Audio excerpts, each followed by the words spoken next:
Les noces de l'agneau. L'épouse monte au ciel. Heureux celui qui lit, et ceux qui écoutent les paroles de la prophétie et gardent ce qui s'y trouve écrit, car le moment est proche. Voici les versets en relation avec les noces de l'agneau qui montrent différents événements et une chronologie. Pour qu'il y ait des noces, il faut des époux. Jean le Baptiste dit en Jean 3, « Celui qui a l'épouse est l'époux, mais l'ami de l'époux qui assiste et l'entend est tout réjoui à cause de la voix de l'époux. Cette joie donc, qui est la mienne, est accomplie. » L'entrée aux noces. Apocalypse 3. Je connais tes œuvres, voici j'ai mis devant toi une porte ouverte qui a été ouverte que personne ne peut fermer, car tu as peu de force, et tu as gardé ma parole, et tu n'as pas renié mon nom. Parce que tu as gardé la parole de ma patience, moi aussi je te garderai de l'heure de l'épreuve qui va venir sur la terre habitée tout entière, pour éprouver ceux qui habitent sur la terre. Je viens bientôt, tiens ferme ce que tu as, afin que personne ne prenne ta couronne. Jésus dit en Luc 21, « Car ce jour-là viendra comme un filet sur tous ceux qui habitent sur la face de toute la terre. Veillez donc, priant en tout temps, afin que vous soyez estimés dignes d'échapper à toutes ces choses qui doivent arriver, et de vous tenir devant le Fils de l'homme. » Jésus dit en Matthieu 25, dans la parabole des 10 vierges, « Alors le royaume des cieux sera fait semblable à 10 vierges, qui, ayant pris leurs lampes, sortirent à la rencontre de l'époux. Et 5 d'entre elles étaient prudentes, et 5 folles. Mais au milieu de la nuit, il se fit un cri, « Voici l'époux, sortez à sa rencontre. » L'époux vint, et celles qui étaient prêtes entrèrent avec lui aux noces, et la porte fut fermée. Veillez donc, car vous ne savez ni le jour ni l'heure. Paul aux Thessaloniciens. 1 Thessaloniciens 4. Voici ce que nous vous déclarons d'après la parole du Seigneur. Nous les vivants, restés pour le retour du Seigneur, nous ne devancerons pas ceux qui sont morts. En effet, le Seigneur lui-même a un signal donné, à la voix d'un archange et au son de la trompette de Dieu, descendra du ciel, et ceux qui sont morts en Christ ressusciteront d'abord. Ensuite, nous, qui serons encore en vie, nous serons tous ensemble enlevés avec eux sur des nuées à la rencontre du Seigneur dans les airs, et ainsi nous serons toujours avec le Seigneur. Apocalypse 4. Après ces choses, je vis et voici une porte ouverte dans le ciel. Et la première voix que j'avais ouïe, comme d'une trompette, parlant avec moi, disant, « Monte ici, et je te montrerai les choses qui doivent arriver après celle-ci. » Sur le champ, je fus en esprit. Avec l'ascension de Jean, nous avons ici une représentation de ce qui vient d'être annoncé. Quand cela arrivera-t-il? 2 Thessaloniciens 2. En ce qui concerne le retour de notre Seigneur Jésus-Christ et notre rassemblement auprès de lui, nous vous le demandons, frères et sœurs, ne vous laissez pas facilement ébranler dans votre bon sens, ni troubler par une révélation, par une parole ou par une lettre qui semblerait venir de nous, comme si le jour du Seigneur était déjà là. Que personne ne vous séduise en aucune manière, car ce jour-là ne viendra pas, que l'apostasie ne soit arrivée auparavant, et que l'homme de péché n'ait été révélé, le fils de perdition, qui s'oppose et s'élève contre tout ce qui est appelé Dieu, ou qui est un objet de vénération, en sorte que lui-même s'assiera au temple de Dieu, se présentant lui-même comme étant Dieu. Et maintenant, vous savez ce qui retient pour qu'il soit révélé en son propre temps, car le mystère d'iniquité opère déjà, seulement celui qui retient maintenant le fera jusqu'à ce qu'il soit loin. Selon les traductions, est disparu, soit retiré. Alors sera révélé l'inique, que le Seigneur Jésus consumera par le souffle de sa bouche et qu'il anéantira par l'apparition de sa venue, duquel la venue est selon l'opération de Satan, en toutes sortes de miracles et signes et prodiges de mensonges et en toute séduction d'injustice pour ceux qui périssent parce qu'ils n'ont pas reçu l'amour de la vérité pour être sauvés. Nous avons ici 3 temps. Premier temps, ce jour-là ne viendra pas que l'apostasie ne soit arrivée auparavant et que l'homme de péché n'ait été révélé, le fils de perdition. Quand celui qui retient sera loin, aura disparu. Deuxième temps, alors sera révélé l'inique. Lui-même s'assiera au temple de Dieu, se présentant lui-même comme étant Dieu. Troisième temps, que le Seigneur, Jésus, consumera par le souffle de sa bouche et qu'il anéantira par la manifestation de son retour. L'homme de péché marque un des signes de la venue du Seigneur pour notre rassemblement avec lui. Cet homme de péché se révélera comme l'inique que le Seigneur anéantira par la manifestation de son retour. On remarque ici 2 temps distincts. Qui retient? Vous savez ce qui retient pour qu'il soit révélé en son propre temps. Celui qui retient maintenant le fera jusqu'à ce qu'il soit loin. Selon les traductions, est disparu, soit retiré. Paul nous dit en 1 Corinthiens 3, « Ne savez-vous pas que vous êtes le temple de Dieu et que l'Esprit de Dieu habite en vous ?» En 1 Corinthiens 12, « Vous êtes le corps du Christ et ses membres chacun en particulier. » En Colossiens 1, « Il est la tête du corps qu'est l'Église. Il est le commencement, le premier-né d'entre les morts, afin d'être en tout le premier. » Si, comme l'exprime Paul, les morts en Christ premièrement, puis nous qui serons encore en vie, nous serons tous ensemble enlevés sur des nuées à la rencontre du Seigneur dans les airs, alors c'est le corps du Christ, le temple de Dieu et l'Esprit Saint de Dieu qui habite en nous, qui disparaissent de la surface de la terre. Le jour de notre rassemblement avec le Seigneur et l'avènement du Seigneur, la parousie. Différence. Le jour de notre rassemblement avec le Seigneur. Marc 13. Veillez donc, car vous ne savez pas quand le maître de la maison viendra, le soir ou à minuit, ou au chant du coq, ou au matin, de peur qu'arrivant tout à coup, il ne vous trouve dormant. Matthieu 24. Mais quant à ce jour-là et à l'heure, personne n'en a connaissance, pas même les anges des cieux, si ce n'est mon Père seul. Alors, 2 hommes seront au champ, l'un sera pris et l'autre laissé. 2 femmes moudront à la meule, l'une sera prise et l'autre laissée. Veillez donc, car vous ne savez pas à quelle heure votre Seigneur vient. Mais comme ont été les jours de Noé, ainsi sera aussi la venue du Fils de l'homme.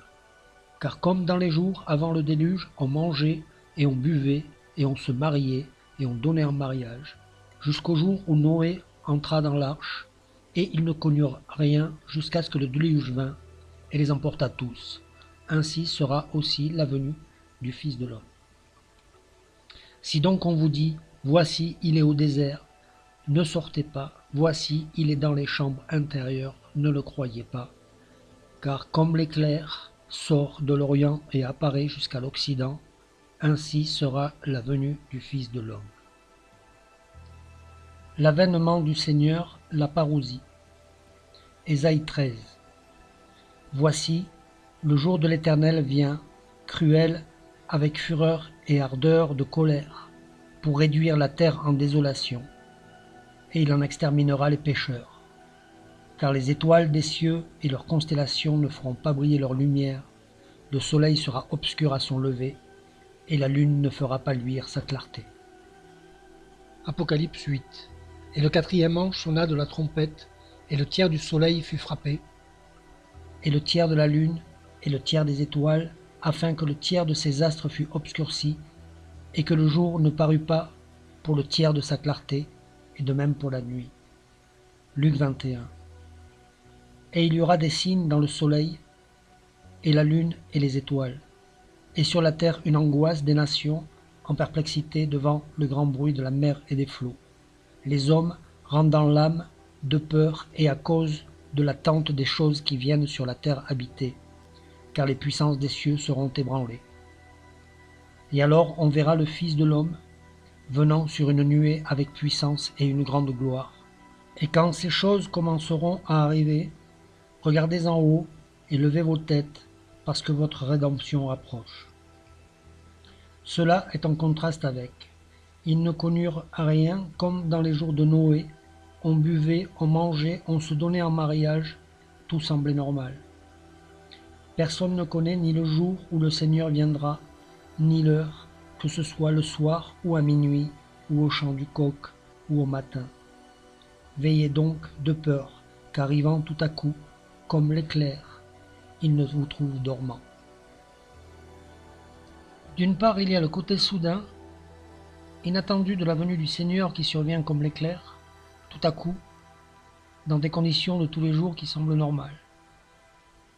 D'autre part, c'est dans des circonstances d'angoisse, les hommes rendant l'âme à cause de l'attente des choses qui viennent sur la terre habitée, et c'est alors que tout le monde verra la venue du Fils de l'homme venant sur une nuée avec puissance et une grande gloire. On remarque ici aussi 2 temps et 2 événements bien distincts. La préparation de l'épouse. Apocalypse 19. Et jouit comme une voix d'une grande foule nombreuse, et comme une voix de grandes eaux, et comme une voix de fort tonnerre, disant « Alléluia, car le Seigneur notre Dieu, le Tout-Puissant, est entré dans son règne. Réjouissons-nous et tressaillons de joie, et donnons-lui gloire, car les noces de l'agneau sont venues, et son épouse s'est préparée. Et il lui a été donné d'être vêtue de fin lin, éclatant et pur, car le fin lin, ce sont les justices des saints. » Retour des noces. Luc 12. Et soyez vous-même semblables à des hommes qui attendent leur maître, à quelque moment qu'il revienne des noces, afin que, quand il viendra et qu'il heurtera, il lui ouvre aussitôt.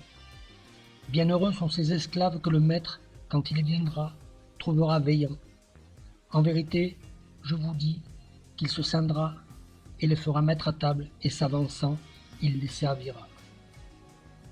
Et s'il vient à la seconde veille, et s'il vient à la troisième, et qu'il les trouve ainsi, bienheureux sont ces serviteurs-là. Banquet des noces. Apocalypse 19. Et il me dit, écrit, bienheureux ceux qui sont conviés au banquet des noces de l'agneau. Et il me dit, ce sont ici les véritables paroles de Dieu. Et je vis un ange se tenant dans le soleil, et il cria à haute voix, disant à tous les oiseaux qui volent par le milieu du ciel, venez, assemblez-vous au grand souper de Dieu, afin que vous mangiez la chair des rois, et la chair des chiliarques, et la chair des puissants, et la chair des chevaux, et de ceux qui sont assis dessus, et la chair de tous, libres et esclaves, petits et grands. Il y a donc plusieurs événements, l'entrée aux noces, la préparation de l'épouse au ciel vêtue de fin lin, le retour des noces et le banquet des noces. Mais encore, Apocalypse 6. Et lorsqu'il ouvrit le 5e sceau, je vis sous l'autel les âmes de ceux qui avaient été égorgés pour la parole de Dieu et pour le témoignage qu'ils avaient rendu. Et elles criaient à haute voix, disant, « Jusqu'à quand, ô souverain maître, saint et véritable, ne juges-tu pas et ne venges-tu pas notre sang sur ceux qui habitent sur la terre ?» Et il leur fut donné à chacun une longue robe blanche, et il leur fut dit qu'ils se reposassent encore un peu de temps, jusqu'à ce que, et leurs compagnons d'esclavage, et leurs frères qui devaient être mis à mort comme eux, fussent au complet. Apocalypse 7.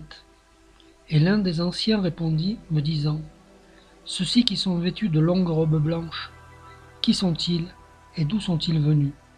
Et je lui dis, « Mon Seigneur, tu le sais. » Et il me dit, « Ce sont ceux qui viennent de la grande tribulation, et ils ont lavé leurs robes et les ont blanchies dans le sang de l'agneau.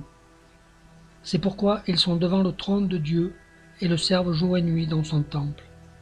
Et celui qui est assis sur le trône dressera sa tente sur eux. Ils n'auront plus faim, ils n'auront plus soif, et le soleil ne les frappera plus, ni aucune chaleur, parce que l'agneau qui est au milieu du trône les paîtra, et les conduira aux fontaines des eaux de la vie, et Dieu essuiera toute larme de leurs yeux. Ces âmes qui avaient été égorgées pour la parole de Dieu sont en contraste avec Apocalypse 7. Après ces choses je vis, et voici une grande foule que personne ne pouvait dénombrer, de toute nation, et tribu, et peuple, et langue, se tenant devant le trône et devant l'agneau, vêtus de longues robes blanches, et ayant des palmes dans leurs mains. Et ils crient à haute voix, disant, le salut est à notre Dieu qui est assis sur le trône et à l'agneau. Et tous les anges se tenaient alentour du trône, et des anciens et des 4 animaux. Et ils tombèrent sur leurs faces devant le trône, et rendirent hommage à Dieu, disant, Amen. La bénédiction et la gloire et la sagesse et l'action de grâce et l'honneur et la puissance et la force à notre Dieu au siècle des siècles. Amen. On remarque ici 2 groupes. Premier groupe, les âmes de ceux qui avaient été égorgés pour la parole de Dieu, venant de la grande tribulation et devant attendre d'être au complet pour obtenir vengeance de la part du Seigneur lors de son avènement. Deuxième groupe, une foule que personne ne peut dénombrer, de toute nation, et tribu, et peuple, et langue, qui louent Dieu et l'agneau des palmes dans leurs mains.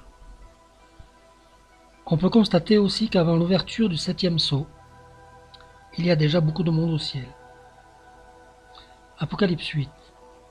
Et lorsqu'il ouvrit le 7e sceau, il se fit un silence au ciel d'environ une demi-heure.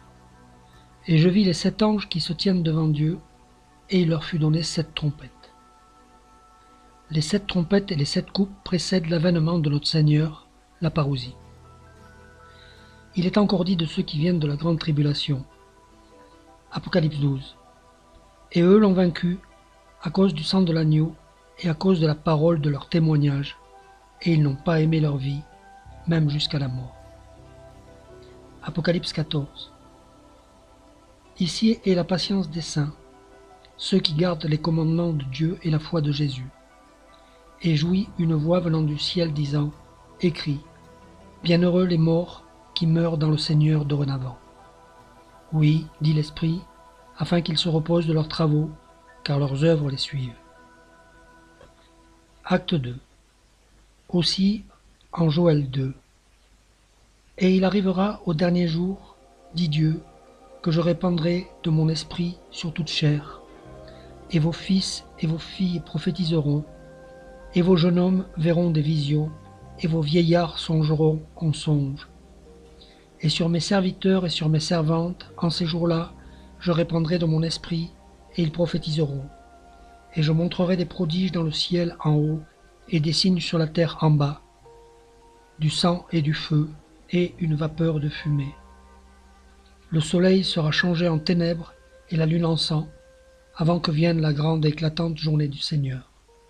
Et il arrivera que quiconque invoquera le nom du Seigneur sera sauvé. Apocalypse 14. Et je vis un autre ange volant par le milieu du ciel, ayant l'évangile éternel pour l'annoncer à ceux qui sont établis sur la terre, et à toute nation et tribu et langue et peuple, disant à haute voix, craignez Dieu et donnez-lui gloire, car l'heure de son jugement est venue, et rendez hommage à celui qui a fait le ciel et la terre et la mer et les fontaines d'eau. Ceux qui viennent de la grande tribulation ne sont pas entrés aux noces. Ils n'ont pas été pris pour le rassemblement avec le Seigneur en l'air. Ils reçoivent cependant des signes, des visions, des songes et l'évangile éternel de la part de l'ange pour être sauvés en invoquant le nom du Seigneur. À la 7e trompette. Apocalypse 10. Et l'ange que j'avais vu se tenir sur la mer et sur la terre leva sa main droite vers le ciel, et jura par celui qui vit au siècle des siècles, lequel a créé le ciel et les choses qui y sont, et la terre et les choses qui y sont, et la mer et les choses qui y sont, qu'il n'y aurait plus de délai. Mais quant au jour de la voix du 7e ange, quand il sera sur le point de sonner de la trompette, le mystère de Dieu aussi sera terminé, comme il en a annoncé la bonne nouvelle à ses esclaves les prophètes. Apocalypse 11. Et le 7e ange sonna de la trompette, Et il y eut dans le ciel de grandes voix disant, le royaume du monde de notre Seigneur et de son Christ est venu, et il régnera au siècle des siècles. Et les 24 anciens qui sont assis devant Dieu sur leur trône tombèrent sur leurs faces et rendirent hommage à Dieu, disant, nous te rendons grâce, Seigneur Dieu Tout-Puissant, celui qui est et qui était, de ce que tu as pris ta grande puissance et de ce que tu es entré dans ton règne. Et les nations se sont irritées, et ta colère est venue, et le temps des morts pour être jugé, et pour donner la récompense à tes esclaves les prophètes et aux saints, et à ceux qui craignent ton nom, petits et grands, et pour détruire ceux qui corrompent la terre. 1 Corinthiens 15. Voici, je vous dis, un mystère. Nous ne nous endormirons pas tous, mais nous serons tous changés. En un instant, en un clin d'œil, à la dernière trompette, car la trompette sonnera, et les morts seront ressuscités incorruptibles, et nous serons changés. Car il faut que ce corruptible revête l'incorruptibilité, et que ce mortel revête l'immortalité. Or, quand ce corruptible aura revêtu l'incorruptibilité, et que ce mortel aura revêtu l'immortalité, alors s'accomplira la parole qui est écrite. La mort a été engloutie en victoire. Apocalypse 15. Et je vis comme une mer de verre, mêlée de feu, et ceux qui avaient remporté la victoire sur la bête, et sur son image, et sur le nombre de son nom, se tenant debout sur la mer de verre, ayant des harpes de Dieu. Et ils chantent le cantique de Moïse, esclave de Dieu, et le cantique de l'agneau, disant, grandes et merveilleuses sont tes œuvres, Seigneur Dieu, tout-puissant, juste et véritable sont tes voies, ô roi des nations. Au chapitre 4, verset 6, il n'y a personne sur la mer de verre. Description de l'avènement du Seigneur. Apocalypse 19. Et je vis le ciel ouvert, et voici un cheval blanc, et celui qui est assis dessus, appelé fidèle et véritable, et il juge et combat en justice. Et ses yeux sont comme une flamme de feu, et sur sa tête il y a plusieurs diadèmes, et il porte un nom écrit, que nul ne connaît que lui seul. Et il est vêtu d'un vêtement teint dans le sang, trempé de sang, et son nom s'appelle la parole de Dieu. Et les armées qui sont dans le ciel le suivaient sur des chevaux blancs, vêtus de fin lin, blanc et pur. Et une épée aiguë à 2 tranchants sort de sa bouche, afin qu'il en frappe les nations, et lui les pétra avec une verge de fer, et lui foule la cuve du vin de la fureur de la colère de Dieu le Tout-Puissant. Et il a sur son vêtement et sur sa cuisse un nom écrit, Roi des rois et Seigneur des seigneurs. Lors de la préparation de l'épouse au verset 8, il a été donné à l'épouse d'être vêtue de fin lin, éclatant et pur, car le fin lin, ce sont les justices des saints. Apocalypse 17. Et les 10 cornes que tu as vues sont 10 rois qui n'ont pas encore reçu de royaume, mais reçoivent pouvoir, comme rois, 1 heure avec la bête. Ceux-ci ont une seule et même pensée, et ils donnent leur puissance et leur pouvoir à la bête. Ceux-ci combattront contre l'agneau, et l'agneau les vaincra, car il est Seigneur des seigneurs et Roi des rois, et ceux qui sont avec lui, appelés et élus et fidèles.